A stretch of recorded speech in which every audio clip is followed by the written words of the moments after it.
You know, it was a week ago today. We had a moratorium lifted. It was great news for a lot of folks around here, but it was some still looked at it as, well, work to do. It's not like we can start drilling right away. With us this morning to talk a little bit about that and Louisiana's economy in general, Congressman Bill Cassidy. Good to see you this morning, sir. Thank you for having me. I think it has been about a week to the day that the moratorium was lifted, and we can sit here and talk about the numbers, the numbers and how many jobs potentially lost, but when we look at the facts, do we know how many jobs have been lost right now? Is there an exact number instead of just an opinion? Now, a couple things. Yes, there is the Outer Continental Shelf moratorium and the shallow water moratorium. Exactly. The administration's numbers for the Outer Continental Shelf is 12,000 jobs lost and $1.8 billion of lost economic activity on the Gulf Coast. Gotcha. Now, I can tell you that I'm also told that, say, the Caterpillar plant in Illinois, which is no longer selling million-dollar motors to put on rigs, has also lost. The ripple effects. The ripple effect. The steel workers in the Midwest. So the other thing I've heard is that the shallow water rigs, which have been shut down, have laid off. That's not included in the 12,000.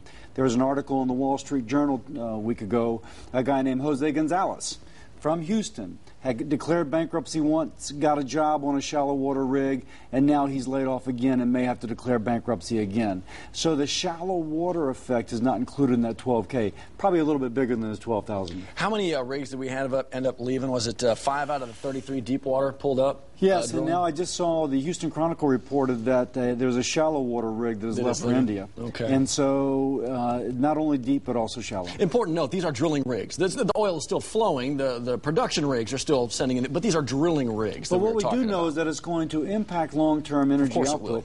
There's an agency in the federal government that just looks at energy production. Sure. They said there's going to be 5,000 barrels per day less production in the Gulf of Mexico because of the moratorium. Because of the moratorium. And of course, these new rules put in place, it's not like the drilling rigs can, if they're sitting right there right now, can go back to work today unless these new rules and regulations are adhered to. All right. So that's the moratorium. The economy in general, that's a pretty loaded question. We could spend 60 minutes on it. But from tourism to fishing to, we know the backbone is petro, but the economy in general, are we in line, in step with the rest of the country here? Well, we've had a better unemployment picture than the rest of the country.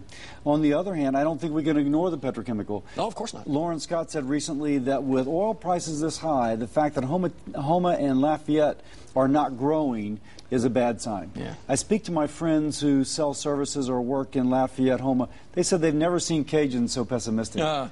So in our own state, we have to know that ultimately a vibrant boat building, vibrant rig building, vibrant service industry, and OCS drilling industry is going to be vital for our future. And these you know, to be fair, these are oil companies that turn billion-dollar profits every single year. I mean, Exxon sets records almost every couple of years recently, but it doesn't speak to the fact that everyday citizens, you and me, Joe Public, stand to be hit hard by all this. But keep in mind that this is not just the big boys. Oh, no, exactly right. You got individual companies here. Exactly. Absolutely right. And a lot of those companies, I often thought in Congress, people thought they were hurting Tony Heyward. Right. But they're not hurting Tony Heyward. Sure. They're hurting the working family in South Louisiana who are dependent upon that check for their mortgage and their car payments. Yeah, the cuts are going to come somewhere. Chances are it's not going to be in the top floor of that 60-story building. It's going to be down below the folks doing the actual work.